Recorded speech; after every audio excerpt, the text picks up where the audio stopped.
Olá, muito bom dia a todos. O meu nome é Paulo Silva. Muito obrigado pela vossa presença, muito obrigado pelo vosso interesse. O webinar de hoje segue na continuação do webinar da semana passada, em que falamos de algumas configurações de e-mail.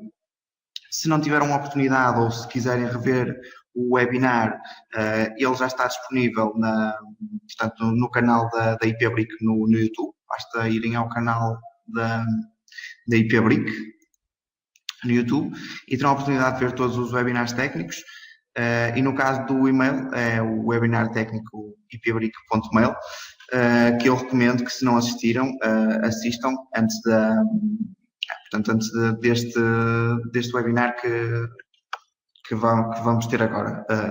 Recomendo que assistam para complementar este webinar que vamos dar hoje.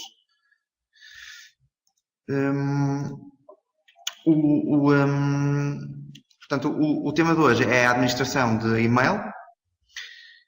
Vamos debruçar-nos um bocadinho sobre a administração de e-mail, complementando então o que foi dito no webinar anterior.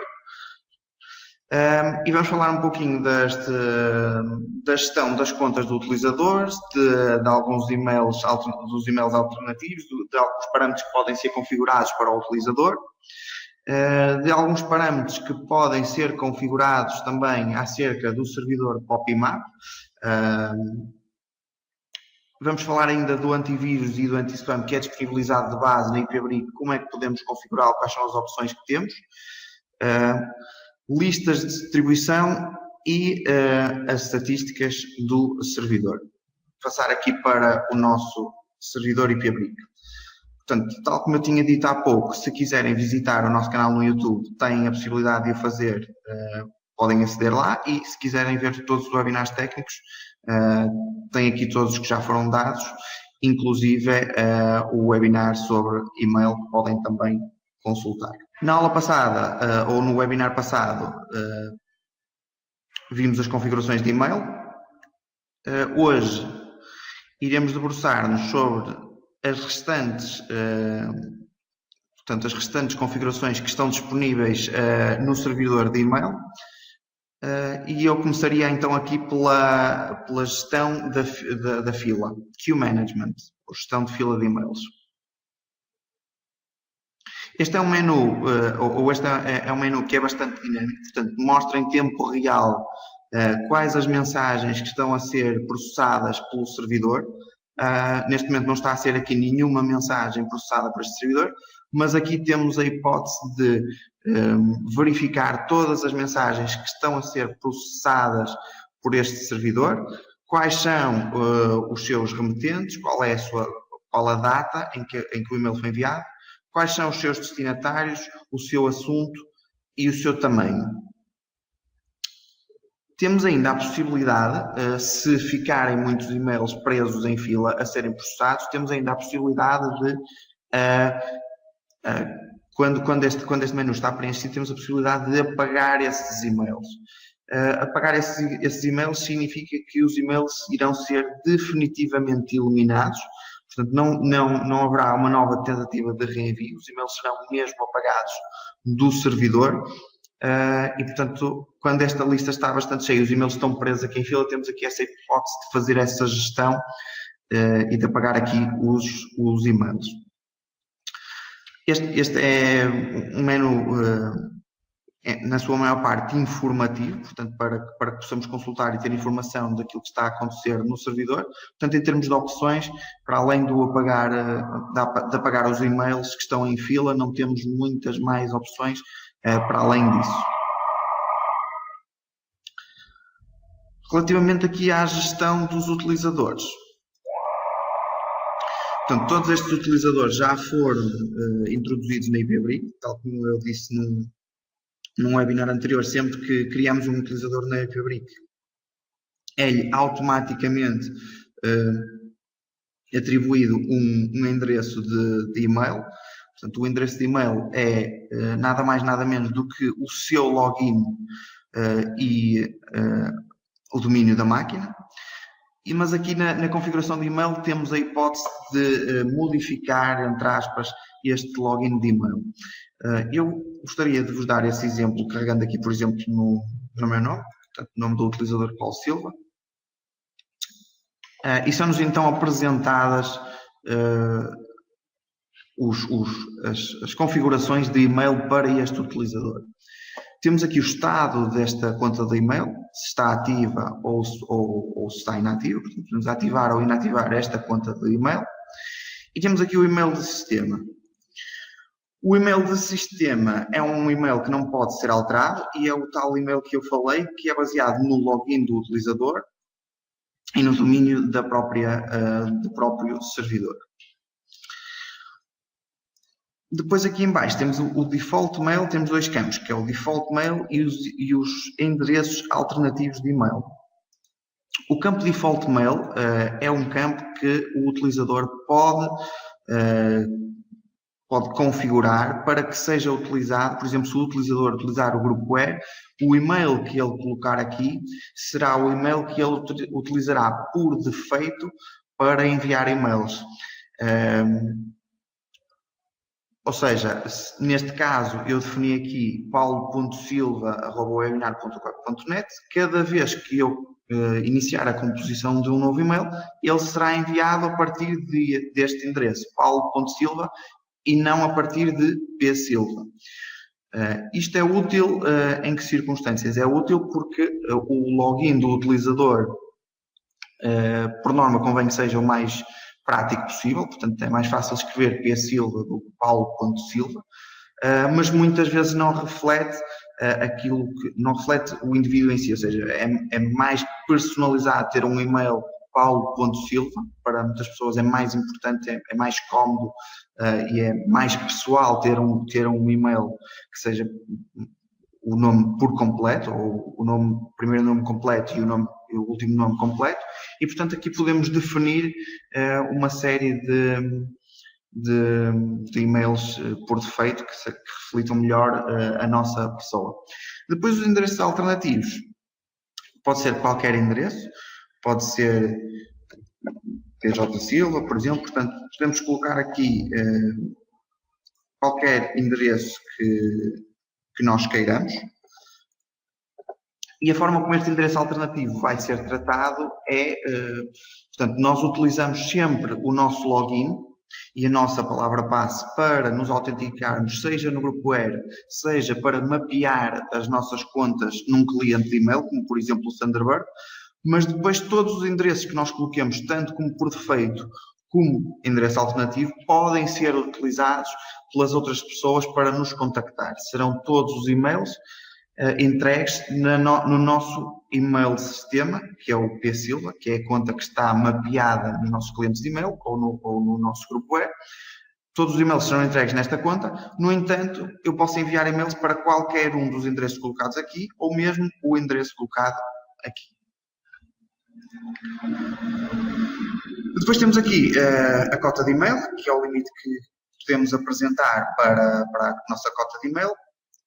O tamanho máximo de mensagem para este utilizador, portanto, podemos aqui definir por utilizador um tamanho máximo de mensagem, por exemplo, 25 megas. Se exceder este tamanho, o e-mail não será enviado. E temos ainda aqui o encaminhar para, forward to. Nós podemos ter outros endereços de e-mail pessoais, nos quais queiramos receber e-mails que venham parar ao nosso endereço profissional. E portanto podemos, ou então podemos querer que durante um período de férias podemos querer encaminhar o nosso e-mail para outros endereços que sejam adequados.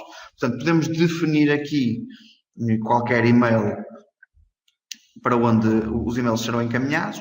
Portanto, todos os e-mails que sejam recebidos na nossa conta ou no nosso endereço alternativo ou através do nosso endereço alternativo será automaticamente encaminhado para este endereço.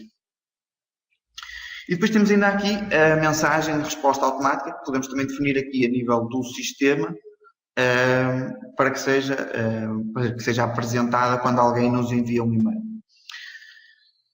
Tanto esta opção, o encaminhar para, como a mensagem automática de resposta, podem ser definidas a nível do café se o administrador do café nos der permissão para tal. Portanto, não é obrigatório que estas opções sejam definidas a nível do sistema IPbrick.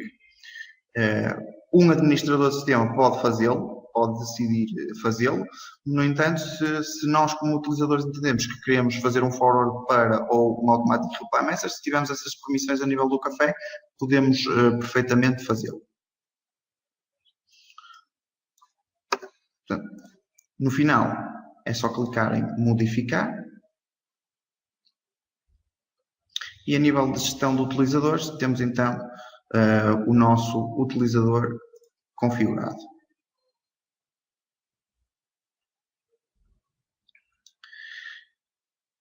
Passando para o próximo menu, que são as mailing lists.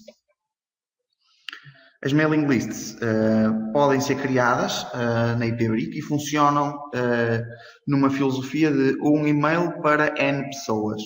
Ou seja, qualquer mailing list que eu crie será enviado um e-mail para essa mailing list e o e-mail será reenviado para todos os outros endereços de e-mail que façam parte dessa mailing list. Para criar uma mailing list, basta inserir uma mailing list nova e basta definir o e-mail que nós queiramos para essa mesma mailing list. Neste caso, eu já criei aqui uma mailing list, de exemplo, e quando clicamos na nossa mailing list, temos então 3 opções para adicionar endereços de e-mail a esta mailing list. Temos a opção de adicionar utilizadores internos, ou seja, os endereços de e-mail dos utilizadores que já foram criados no nosso servidor. Posso definir uma série deles e adicioná-los à lista férias@webinar.corp.net. Portanto, estes utilizadores, quando alguém mandar um e-mail para este endereço, receberão o e-mail.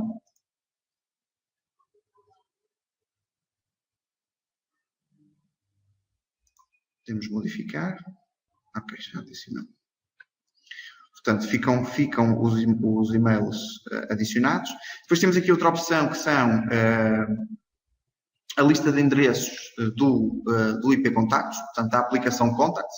Caso a empresa esteja a utilizar a nossa aplicação Contacts para gerir os seus contactos, pode aqui adicionar endereços que estejam lá registados. Portanto, neste caso, este servidor não está a utilizar o Contacts, o único contacto que lá tem seria este. Portanto, poderíamos adicionar este e-mail aqui diretamente nesta lista, se tivéssemos mais contactos na nossa aplicação Contacts. E depois endereços externos que podem ser, portanto, António, por exemplo, portanto, poderíamos discriminar nesta lista todos os e-mails que nós queiramos para que faça também parte desta mailing list. Portanto, no final seria só enviar um e-mail para este endereço e o e-mail seria entregue em todas estas caixas de correio.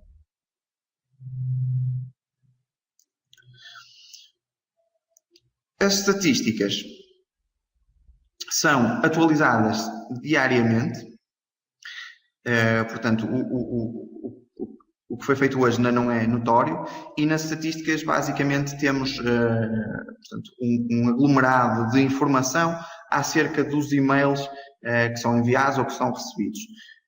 Temos o histórico mensal, portanto e-mails que saíram no mês de abril, que saíram no mês de maio, qual o tamanho total desses e-mails durante esse mês, a discriminação por dias do mês, por dias da semana, pelas horas, ou mesmo pelos hosts ou pelos países. Portanto, temos aqui uma série de discriminação acerca destes e-mails, dos e-mails que foram enviados para administradores de sistema que queiram ter alguma informação acerca dos e-mails, podem vir a esta página para retirar alguma informação. É uma página que não tem muito mais para além disto. portanto é meramente informativo. Passando então agora aqui ao antivírus que vem de base na IP-BRIC, portanto o CLAM-AV. Portanto temos a possibilidade de ativar ou inativar o antivírus. Este antivírus filtra os e-mails de entrada e de saída e ele vem por defeito inativo.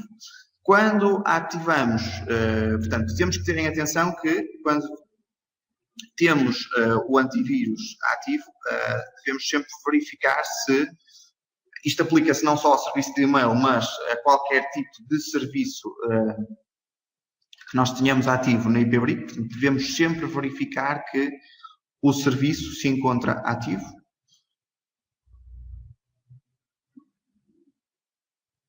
Portanto, neste caso, o CLAM-AV está ativo e é iniciado automaticamente. Okay? E depois também irei falar, portanto, o Spam Assassin, que é o nosso serviço de anti-spam, também se encontra ativo e também está para iniciar automaticamente sempre que o servidor vai para reboot. Portanto, o nosso serviço está ativo. Aqui a configuração que nós temos para o CLAM-AV também está ativa. E relativamente à configuração, temos então aqui bloquear conteúdo perigoso. Quando nós clicamos em modificar, temos duas opções para bloquear o conteúdo perigoso. A proteção standard e a proteção elevada.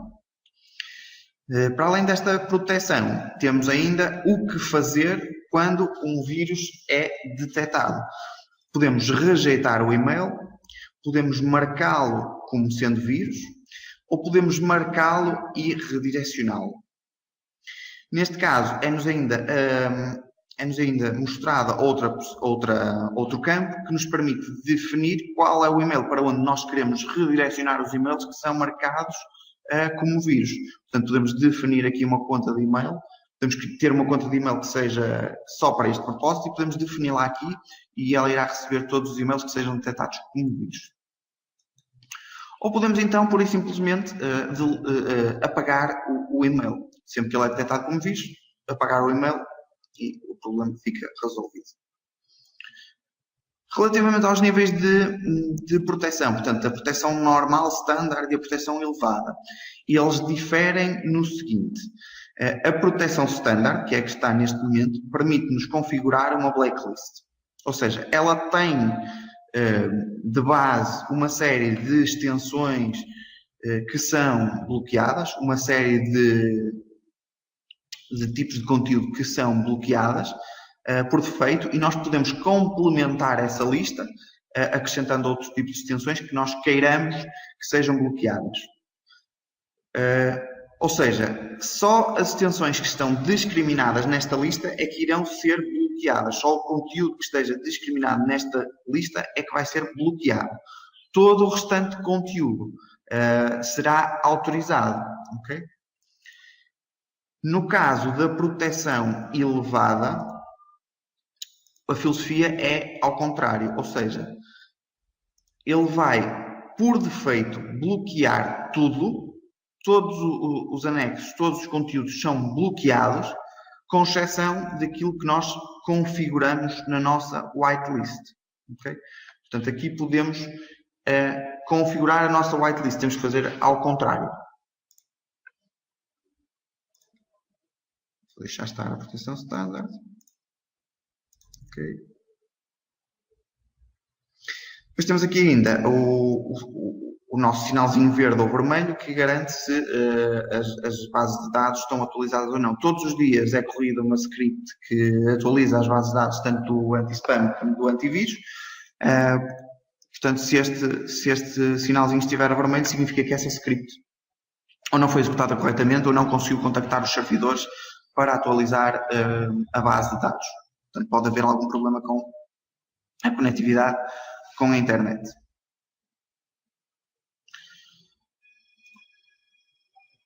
Passando agora então ao nosso menu do anti-spam. tem algumas semelhanças com o menu do antivírus, portanto podemos ativar a sua configuração ou não, mas depois tem aqui um campo que é o Required Score. A forma como o anti-spam funciona é a seguinte: ele recebe um e-mail e vai analisar o e-mail segundo certos parâmetros. E consoante esses parâmetros estejam ou não ativos, ele vai atribuir um score por cada um desses parâmetros. Se o score for superior ao que nós definirmos nesta configuração, o anti-spam irá tomar a ação que nós definirmos. Ou seja, poderá, tal como no antivírus, rejeitar o e-mail, poderá rejeitar, portanto, marcar o e-mail, poderá marcar e redirecionar o e-mail para uma caixa de e-mail específica, tal e qual como tinha no antivírus. E neste caso ainda temos a hipótese de manipular este e-mail e enviá-lo como um attachment em formato de texto, como um attachment em formato de e-mail, DML, ou então manter o formato original e enviar o e-mail como ele está para esta caixa de correio, ou podemos também apagar o e-mail. Portanto, as mesmas opções que temos no antivírus. O score também podemos defini-lo. Quanto mais baixo o score, mais provável é que o anti-spam rejeite um e-mail, ou, portanto, execute uma determinada ação no e-mail. Portanto, este score deve ser definido mais ou menos de acordo com as necessidades da empresa.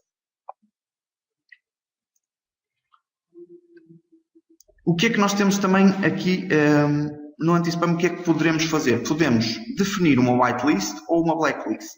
No caso da whitelist, temos aqui a lista de e-mails que são autorizados e a lista de domínios que são autorizados. Como é que funciona a blacklist e como é que funciona a whitelist?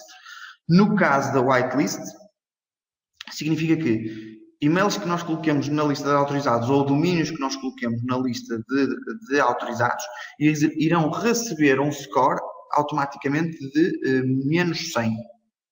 Ou seja, cada vez que um e-mail autorizado chega, ele tem um score de menos 100. Portanto, é muito pouco provável que seja rejeitado. Não é? Ou, para não dizer que é impossível que seja rejeitado. Não é? Recebe automaticamente o score e o anti-spam deixa-o passar. No caso da blacklist, é exatamente o oposto. Portanto, temos a lista de e-mails proibidos e a lista de domínios proibidos, e estes e-mails ou domínios que são aqui anunciados, é-lhes atribuído automaticamente um score de 100 pontos. Portanto, a probabilidade de serem rejeitadas é muito elevada.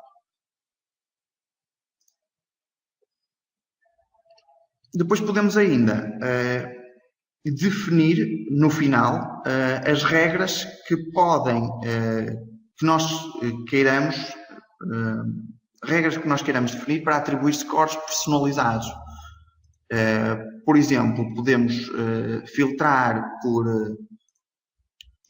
temos aqui algumas opções acerca do campo do e-mail que é avaliado. Portanto, pode ser o from, pode ser o subject ou pode ser o body, por exemplo. E, portanto, podemos definir aqui que se vier do Antonio@gmail.com,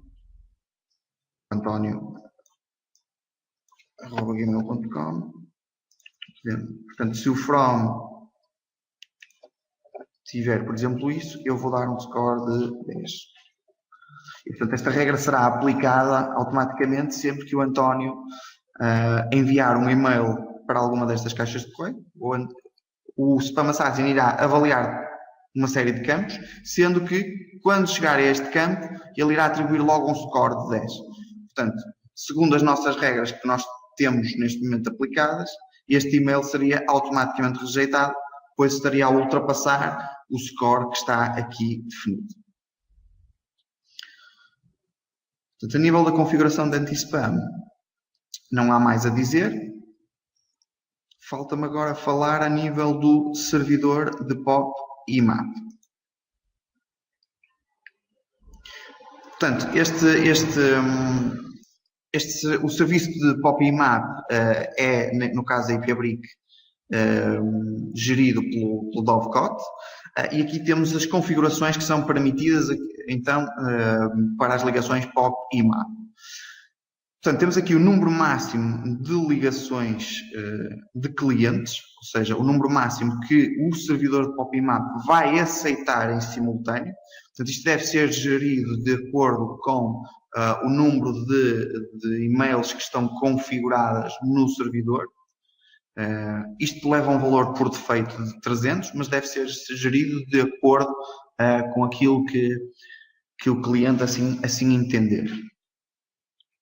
Temos o número máximo de ligações por IP, que é o número, basicamente, de ligações que um utilizador pode ter. Imaginemos que eu tenho a minha conta mapeada no meu computador pessoal, em casa.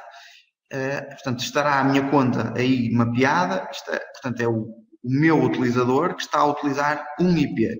Portanto, a partir da minha casa, eu conseguiria ter um máximo de ligações com o servidor 20. Okay? Estas ligações englobam, portanto, as ligações POP e IMAP. É o mesmo bolo para ambas as ligações, caso o serviço POP esteja ativo, claro. Caso os dois serviços estejam ativos. O número máximo de instâncias por utilizador é o número máximo de locais onde o utilizador pode estar. Se o SSL estará ativo ou não, ou seja, se o serviço de IMAP sobre SSL ou se o serviço de POP sobre SSL estará ativo ou não. Neste caso, o que acontece é que estaremos a colocar a porta 993 e a porta 995, que são onde operam os protocolos POP sobre SSL e IMAP sobre SSL. Estaremos a colocá-las à escuta, a aceitar ligações. E, claro, aqui se estamos a ativar o serviço POP e o serviço IMAP. Portanto, se estes dois serviços estão ativos e se operam ou não sobre SSL. Temos aqui ainda uma opção que é o modo de compatibilidade com o Courrier. Em versões anteriores da IPbrick, nomeadamente em versão 6.0, o serviço que era responsável por gerir o servidor de POP e IMAP era o Courrier. E, portanto, se o servidor foi migrado de uma versão 6.0 para versões mais recentes da IPbrick, como é o caso da 6.3, se esse servidor sofreu essa migração, o que nós aconselhamos é que seja colocado esta opção de compatibilidade com o Courrier, caso o servidor seja instalado de base. Portanto, com a versão 6.3, não é necessário que esta opção esteja ativa. De seguida, temos aqui a opção de POP IMAP Proxy Server. Esta opção nós aconselhamos que esteja ativa quando existe mais do que um servidor de e-mail, quando não existe apenas um servidor onde as caixas de correio estejam alojadas. Portanto, se as caixas de correio estão distribuídas por vários servidores, isto otimiza o processo de sincronização POP e IMAP e, portanto, aconselhamos que esta funcionalidade esteja ativa.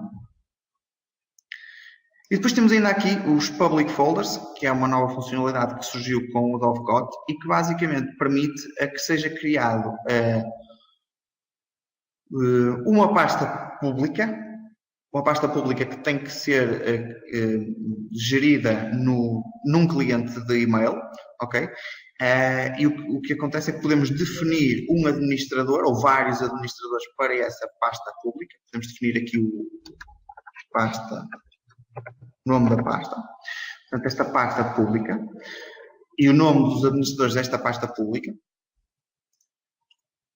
E esta pasta será depois mapeada no grupo Air e será mapeada também nos clientes de e-mail. Quem tiver permissão de utilizador, de administrador, pode gerir essa pasta pública, pode efetuar convites para outros endereços para essa pasta pública e, portanto, podem ser colocados e-mails nessa pasta pública, o que facilita a partilha de alguns e-mails importantes entre alguns elementos que a empresa possa considerar de interesse. Portanto, é uma forma de partilhar alguns e-mails de interesse. Portanto, esta funcionalidade também é permitida aqui pelo nosso servidor de POP e MAP.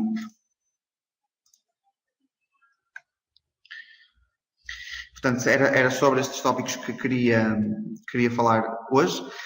Eu irei agora abrir um pequeno espaço para discussão, para qualquer dúvidas que possam eventualmente querer colocar. Podem fazê-lo através dos vossos microfones. Portanto, se tiverem alguma dúvida que queiram esclarecer, alguma pergunta que queiram colocar, podem fazê-lo agora. Bom dia, fala João Ferro. Estou a ouvi-lo perfeitamente. Uma questão rápida. Qual é a diferença entre a cota definida no utilizador, no serviço de diretório, e a cota do e-mail?